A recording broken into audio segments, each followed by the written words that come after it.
All right, have and have not fans. Now, this is an interesting kind of video here. I mean, I never really thought of it this way. I think I might have addressed it in a while ago in regards to, Tyler Perry misrepresenting, African American females, mainly because they're mostly crazy bitches on this show or hypocritical like Hannah. But what I'm trying to say is I actually got a interesting and I mean a very well written comment on, I think it was yesterday. I posted a bunch of the photos from the Haves and the Have Not cast members from the promo that was released a couple days ago. And it was a long comment talking about the Harrington family and really, just kind of talking about how, it's pretty interesting how Tyler Perry wrote a black family that's pretty successful and well off. And let me see if I could get that photo here. It was really good. It was really well written. Sheesh. Yeah, it was Annie Nicely. From the beginning of the show, the Haves and the Have Nots review the Harringtons. Yeah, they're trusting me with that. Was one of those families that African, black, or a lot of I'm assuming this was typed on the phone. There's some typos here. Basically, the post itself is pretty much praising, a black family, a judge, a lawyer, a young son who's fresh out of.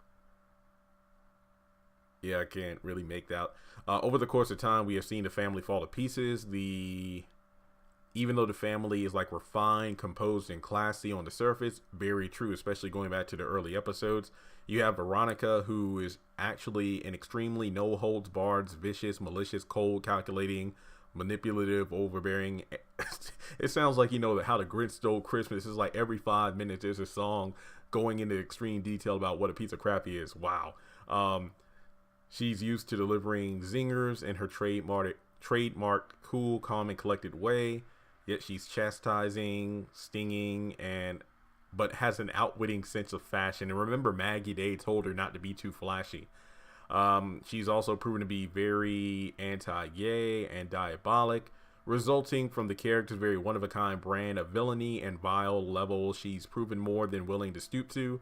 Veronica has been advertised by OWN and various other medias as the Ice Queen, pretty much praising her successful story from being from a rags to riches society or having a background like that, pretty much pulling herself out of the gutter, especially when she hit rock bottom with her addiction problems, and then she went to rehab, came out stronger than ever, created her own rehab facility, and that's how she's created her millions. So yeah, this not to mention she had an abortion as well and miscarriages. Yeah, that's actually pretty good. So really, this post inspired me to do this video about, not only thanking Tyler Perry for giving us a successful family, almost like the Huxtables in a sense, where you have two very intelligent and successful black parents raising a family. In this case, it's only one child, but you see what I mean here.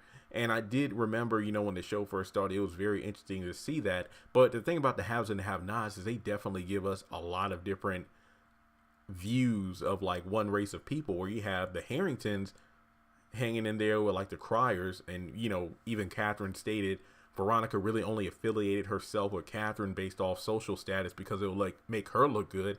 And then you have the Youngs, also a black family on the other side of the tracks, and they're living very different lifestyles. I remember that was one of the reasons Hannah and Veronica really didn't get along in the beginning, because Veronica pretty much looked down on anyone who, for one, is black like she is, but is living in conditions that she came out of. So for anybody who hasn't been able to overcome like she has, she really doesn't have patience for that. So yeah, I'm sorry this video is kind of like rambly, but it is a very interesting topic. I don't think we've really talked about much. And, is the family being depicted in a bad light? Well, in a way, yeah, especially when you have, a strong black woman who's vindictive and all those adjectives used to describe her in the post. But on top of that, you want to throw in her being homophobic, even though she said plenty of times she has no problems with gay people. She just doesn't want her son to be one. I mean, she's definitely not faithful to her marriage. I mean, obviously she's stepped out on David multiple times, it seems, and it hasn't been confirmed, like, with Derek and Judge Gilman and possibly Jim Cryer if that was done during or, you know, before they got married. So I don't know. I think that Tyler Perry definitely throws the imbalance around when it comes to women on this show. I feel like the women on this show are definitely depicted in a more negative light than the men, believe it or not. I mean, when you really think about it, yeah, I think that's the best way to put it. So I don't think that him breaking apart the Harrington family is a bad look for black people in general, or black families, because it's like, yeah, we finally have, you know, one of the few families on TV that are black and successful, and now it's all gone to hell. Well, that's actually real life. I mean, Tyler Perry does depict these shows and whatnot off of things he's either seen, experienced, or whatever comes into mind.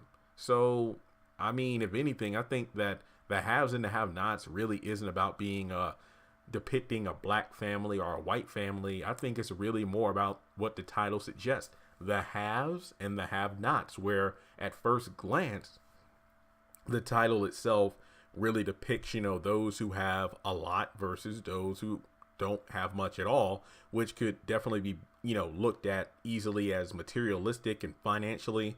But, you know, as the show goes on, you definitely sense that it really goes more to the core of a person. Sorry, just damn. What do they call that? WD-40 or whatever? I need to use that on my computer chair.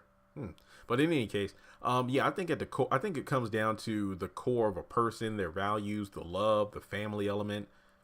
Because yeah, if you really look at as the show went on from season 1, season 3, season 5, you can definitely tell that the have-nots were really coming up when the haves were crumbling down. You know, the people with the big mansions and everything. It didn't really matter because the foundation, it's like, you know, the facade, it's like the outside of the houses look beautiful, but go on the inside is ugly as hell. So really, that's my thing about it. So I might title this video, you know, should Tyler Perry bring the Harringtons back together, or something along those lines. But yeah, let me know your thoughts in the comment section below on this one. I really think this was a interesting topic where on one side, it really is impressive that Tyler Perry was able to create a successful black family. I might even do a video about, you know, is Veronica Harrington an inspiration or icon or something like that? Because at the end of the day, despite all of her problems, she really is an experienced attorney. And every time she's in the courtroom, those are some of my favorite scenes. Like, despite all the crazy stuff she's done, just seeing her at work really, really is a great thing to see.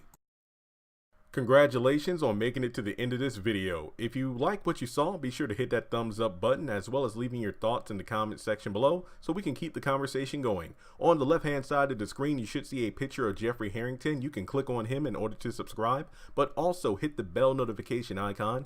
That way you don't miss out on any new content. Also, you should see some videos appearing on the screen as well that I'm pretty sure you'll enjoy if you enjoyed the one you just saw. But also, be sure to follow me on social media such as Facebook, Instagram, and Twitter. Links to all my social media will be in the description below. And in order to help this channel hit 100,000 subscribers, I'm going to need your help. So make sure to share this video as well as the channel around with all of your friends on your own social media.